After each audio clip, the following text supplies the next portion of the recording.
Hey everyone, we are working to hit 1,000 subscribers and I need your help to get there. If you enjoy the content, please hit that subscribe button right now. Hello, I'm Dre Fiver. Welcome to Street Hoops. And today we are going full nuclear. Because I don't know who told the Indiana Fever front office that they were untouchable, who told Stephanie White that she was bulletproof, who told Amber Cox that running a press office this dysfunctional was acceptable. But whoever did that lied to all three of them. Because as of opening night, May 9th, 2026, the pitchforks are out, the comment sections are lit, and Street Hoops is here to make sure every single receipt gets read aloud word for word in front of the entire class. The Indiana Fever lost their home opener to the Dallas Wings, 107 to 104. And before the scoreboard, apologists start flooding the comments with, "It was a close game, and they almost had them." I need you to sit down because close only counts in horseshoes and hand grenades, and the Fever just missed both. Caitlin Clark launched a desperation three from what looked like 31 feet out with 7 seconds left. Didn't go. Kelsey Mitchell tried the same thing at the buzzer from about the same zip code. Didn't go either. And that was the ball game. Season 1. Game 1. Loss at home. Now let me be fair here, because Street Hoops keeps it 100. This was not a bad game. This was actually one of the most electric season openers in the history of the WNBA. According to ESPN, this was literally the first regular season opener in league history in which both teams scored at least 100 points. That is historic. Both teams had 3 players score 20 or more points on the same night. That's not a blowout. That is appointment television. And Clark herself finished with 20 points, 7 assists, 5 rebounds, and yes, 5 turnovers in her first full game back since suffering multiple soft tissue injuries that cost her most of the 2025 season. The woman had been away from competitive WNBA basketball for the better part of 9 months. Credit where credit is due. But here's the thing, and I need you to follow me on this, because the W's and L's are just the surface layer. What happened on May 9th in Indianapolis was so much bigger than a 3-point loss. What happened was a showcase of everything the critics have been saying about this team since the offseason ended. The depth problem, the defensive identity problem, the roster construction problem, the coaching decision problem. All of it, every single thing the detractors have been screaming about since training camp, showed up at Gainbridge Fieldhouse in a Dallas Wings uniform and put on a 45-minute clinic. Let's talk about what Dallas did, because this Wings team didn't just win. They sent a statement. According to ESPN's recap, the Wings shot 59% from the floor and 52% from deep in a road game on opening night against a team that was supposed to be one of the better defensive squads in the Eastern Conference under their so-called defensive-minded head coach. As reported by the Dallas Hoops Journal, that 59.1% shooting mark was the second-best field goal percentage in WNBA season opener history. The Wings assisted on 26 of their 39 made baskets. 26. The ball movement was beautiful. The spacing was gorgeous. And here's the kicker. First-year head coach Jose Fernandez had this roster clicking like a well-oiled machine on day 1 of the regular season. Now you see why I'm sitting here looking at Stephanie White like, what exactly have you been doing at practice? Isolated. Stagnant. According to analyst Rachel DeMita, speaking on the Fever's lack of cohesion after the game, she pointed out that Indiana looked nothing like a team that should have had the chemistry advantage. And DeMita's point hit home harder than it should have. She noted that Indiana went essentially run it back with their roster this offseason. Same core, familiar faces, all the players know each other's tendencies. This should have been the most fluid, free-flowing offense in the East on Game 1. Instead, what fans at Gainbridge Fieldhouse saw was Caitlin Clark running baseline cuts with nobody bothering to set a screen. 3 times, on the same possession, 3 teammates standing within arm's reach, and not one of them stuck a leg out to help her get free. That is coaching malpractice, and Dre is not going to sugarcoat it for you. If the habits of setting screens for your best player are not being drilled into this roster every single day at practice, if that is not the first thing on the whiteboard every morning when the team walks into the facility, then you are failing Caitlin Clark. Period. Now let's get to the elephant in the room, or more accurately, the back brace in the room.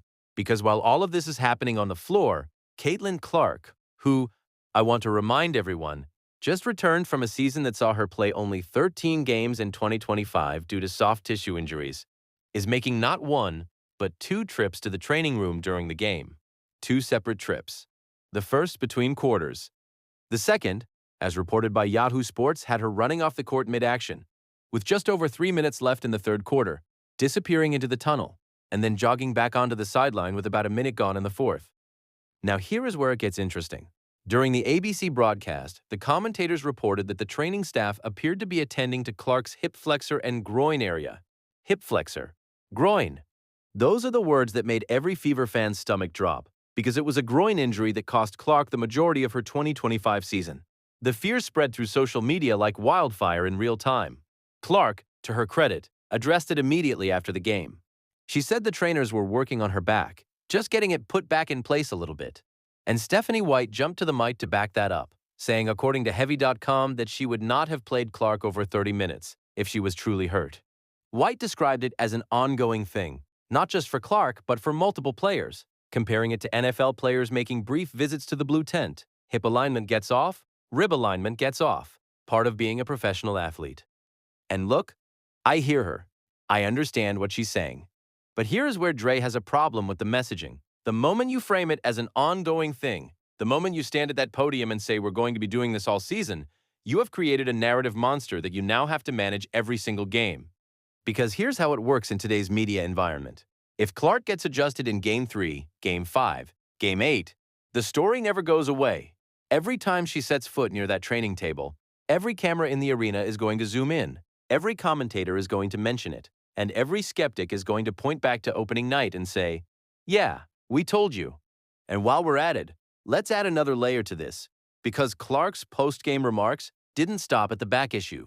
As reported by Outkick, Clark told reporters after the game, and I'm paraphrasing here because the voiceover doesn't do URLs, that given the way the officials were going to call it this year, she felt like she probably could have gotten a couple more calls on drives to the basket. Now, Clark is not wrong for saying that. She drove hard multiple times and got minimal whistle action.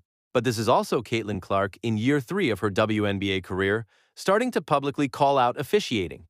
And for a team whose reputation for getting favorable coverage from the league office has been a point of contention, that is a significant statement to make on opening night. It tells you something about the Fever's offensive situation, when their best player is going to the basket, getting contact, and feeling like the calls aren't coming.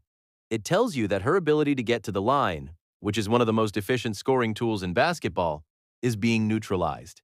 And it tells you that if the bench depth is not there to take pressure off Clark, if nobody is setting screens to get her open shots, and if the officiating isn't going to bail her out with free throws either, then you are stacking problem on top of problem on top of problem. Let's go to the roster, because this is where Amber Cox comes in. And I want to be fair, but I also want to be honest. The Indiana Fever front office made some bold decisions this offseason. They brought in Shatori Walker-Kimbrough and Ty Harris to add to their depth. They used their draft picks on Raven Johnson at 10 overall, Justine Pissott, and Jessica Timmons. According to Athlon Sports, Indiana entered training camp with 16 players before trimming the roster to 13 heading into the regular season. On paper, some of those moves made sense. And I'll say this, Raven Johnson, the rookie, should not be criticized for Game 1 nerves. She's 22 years old playing in front of 17,000 people in her professional home debut. Give the girl some runway. But the criticism of the overall roster construction, that one I cannot dismiss. Because when your starters, Clark, Mitchell, and Boston, combine for over 70 points and you still lose, that tells you one thing very clearly. The people around them aren't good enough yet. And that falls on the front office. There's a reason people were asking why Odyssey Sims, who scored 20 points for the Wings, wasn't kept in Indiana. There's a reason people are questioning what the value add is from some of the veteran signings, when the Wings bench players were significantly more impactful than Indiana's depth players. As one analyst put it, Dallas built a better roster in the offseason, and they brought in a better coach. I'm not going to sit here and say Stephanie White is a bad coach. She isn't. But I will say this, the tactical decisions on opening night left a lot to be desired. White herself admitted after the game, according to the Irish Star, that she probably played Clark and Mitchell too long in the second half before giving them a rest. Her exact words were that she felt, maybe we played Kelsey and Caitlin, especially, a little bit too long in the second half before getting them a blow.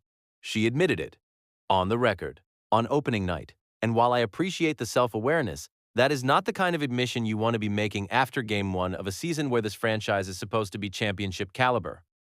Now here's something I want to put under the microscope, because Street Hoops doesn't just do hot takes, we do deep cuts. Dallas's first-year coach, Jose Fernandez, had his team playing a motion-heavy pace-and-space offense from the jump. According to post-game press conference reporting from the Dallas Hoops Journal, Fernandez's system is built around constant movement, off-ball screens, and a commitment to playing downhill, getting into the paint, and creating open threes for teammates. The result? 10 made threes in the first half alone. 10. And the spacing they had with Azzi Fudd, who only scored 3 points herself in her professional debut, was creating gaps in the Fever defense, just by existing on the perimeter. Meanwhile, Stephanie White's offense had Clark hunting shots off isolation or pulling up off-ball screens that weren't being set for her. The contrast wasn't subtle. It was glaring. And here's the Dre opinion that I'll stand on all season. The gap between Stephanie White's tactical sophistication and the coaching standard required to build a championship-caliber team around Caitlin Clark is something that needs to be addressed directly, honestly, and loudly. I know that's a spicy take. I know some of you in the comments are going to say Dre is overreacting after one game, but here's why I'm confident in this. The defensive problems we saw on opening night are not new. According to Sports Illustrated's coverage of the 2025 Fever season, Indiana had one of the worst paint defenses in the WNBA. White herself acknowledged the interior defense problem publicly during last season, and the roster moves this offseason: bring in Shatori Walker-Kimbrough, bring in Ty Harris, sign Monique Billings, did not materially address the biggest structural weakness this team had coming out of last year. If anything, the departure of Erica Sims, who provided some size in the front court, leaves the Fever even thinner up front than they were. And then the Wings come in with Jessica Shepard, who nearly had a triple-double on opening night, finishing with 13 points, 9 rebounds, and 9 assists. And they exposed that interior softness from the very first quarter. How many times did Shepard beat Indiana down the floor? In transition, how many times did she find open cutters while the Fever's guards were scrambling back on defense? Shepard was a nightmare, and she didn't even need to score 30 to wreck Indiana. She was the connective tissue that held the entire Wings offense together, and Stephanie White had no answer for her all game. Let me talk about the social media reaction, because this is where it genuinely goes nuclear. And I want to be clear, I'm not here to pile on for the sake of it, but the fan response to opening night tells you something real about the temperature around this franchise. Amber Cox, the Fever's general manager, tweeted something after the game about Caitlin Clark reaching 1,000 career WNBA points, which, by the way, Clark reached during this very game, becoming the 8th player in league history to hit that milestone within her first 54 games. That is a remarkable achievement, and it is absolutely worth celebrating. But the timing? In the immediate aftermath of a home opening night loss, the fan response was not kind. Comments flooded in pointing out that the front office was quick to celebrate milestones, but slow to address roster deficiencies. One response captured the sentiment perfectly. The administration of the Fever is the worst at promoting their best player while simultaneously failing to build a team worthy of her. And that cuts to the heart of the thing. Caitlin Clark hit 1,000 points in 54 games. According to Yahoo Sports, the next closest player on that milestone timeline was Sabrina Ionescu, who took around 82 games to reach the same mark. Clark did it in 30 fewer games. She is producing at a historically elite level, and the team around her lost at home on opening night to a Dallas Wings squad that, respectfully, the Fever should be better than if the organizational vision had been properly executed. Now let me close the loop on something, because I've been talking about Stephanie White for the last 10 minutes and I want to give credit where it's also due. The Fever did claw back in the third quarter. They outscored Dallas 29-20 during that stretch. Clark and Mitchell were doing their thing, and for a moment, a brief, beautiful moment, it looked like Indiana was going to win the game the way good teams win games. Through individual brilliance overcoming a structural deficit. Boston hit big shots, Mitchell hit big shots, Clark made plays, and going into the fourth quarter, the game was tied. But then the closing rotation happened, and instead of a disciplined, cohesive defensive stand, what the Fever got was a 4-point play from Aziaha James, a Sims pull-up, a Shepard assist, and suddenly Dallas had a cushion they never gave back. The Fever missed 4 shots in the final 20 seconds that could have tied it or won it. And the offensive design in those final possessions, the plays that were drawn up, the spacing, the shot selection, looked like a team playing out of instinct rather than a system. Paige Buchers, for her part, was simply better than any one thing the Fever threw at her. According to ESPN's box score, she shot 8 of 10 from the floor for 20 points with just 1 turnover. 1. While being doubled and trapped all night. That is elite basketball IQ, and Fernandez had her in positions to succeed all evening. That's coaching, That system, that's what it looks like when an organization aligns from ownership to front office to head coach to player. Indiana needs to find that same alignment. Fast. Because here's the thing. This is game one. The season is long. Lexi Hall is coming back from hamstring issues. Sophie Cunningham returned from an MCL injury that cost her nearly 11 months. The team is still getting healthy, still finding its legs. I'm not calling for Stephanie White's job after one game. I want to be on record about that. One game does not a season make, and the margin between Indiana and Dallas was 3 points on a night when Clark was making 2 trips to the training room and the team's veterans were shaking off genuine rust. But the warning signs are real. The offensive system needs clarity. The defensive identity needs to be established and enforced before it becomes a season-long crisis, the way it did in 2025. The bench needs contributors who can be trusted in crunch time, and the front office needs to be honest with itself about whether the roster as currently constructed is good enough to compete for a championship, because right now, based on what we saw on Saturday, the answer is not yet. The next game is against the Los Angeles Sparks on the road, and the Sparks are not who they used to be. Kelsey Plum is there. Nneka Ogwumike's presence in that locker room changes the culture. Head coach Lynn Roberts has them playing meaningful basketball. This is not an easy road game. If the Fever walk out of Los Angeles with a loss, and Clark's back becomes a story again, the conversation around this team shifts from they're still building to something is structurally wrong. And Street Hoops will be right here when that happens. Camera rolling, receipts ready. No filter. That's what I've got for you today. The Indiana Fever dropped a heartbreaker on opening night. Their best player reached 1,000 career points and left the floor twice for back adjustments. Their coach admitted questionable substitution patterns afterward. Their bench got outworked by a first-year Dallas Wings system.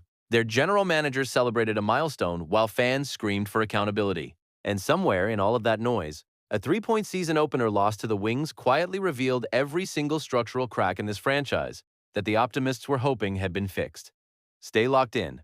Game 2 is coming. And the season has only just begun. If you're feeling this content, smash that like button. It tells the algorithm that Street Hoops is bringing the real, and we need those numbers to keep doing this at this level. Drop your thoughts in the comments. Are the Fever's issues deeper than they look? Is Stephanie White the right coach for this team? And can Caitlin Clark's body hold up for a full season given everything we saw on Saturday? I want to hear from you. Every take, every counter-argument, every hot opinion. And if you haven't subscribed to Street Hoops yet, what are you even doing? Hit that subscribe button, turn on notifications, and ride with Dre Fiver all season long as we cover every play, every press conference, every front office fumble, and every moment that matters. I'm Dre Fiver. Street Hoops, no filter, always facts. See you next time.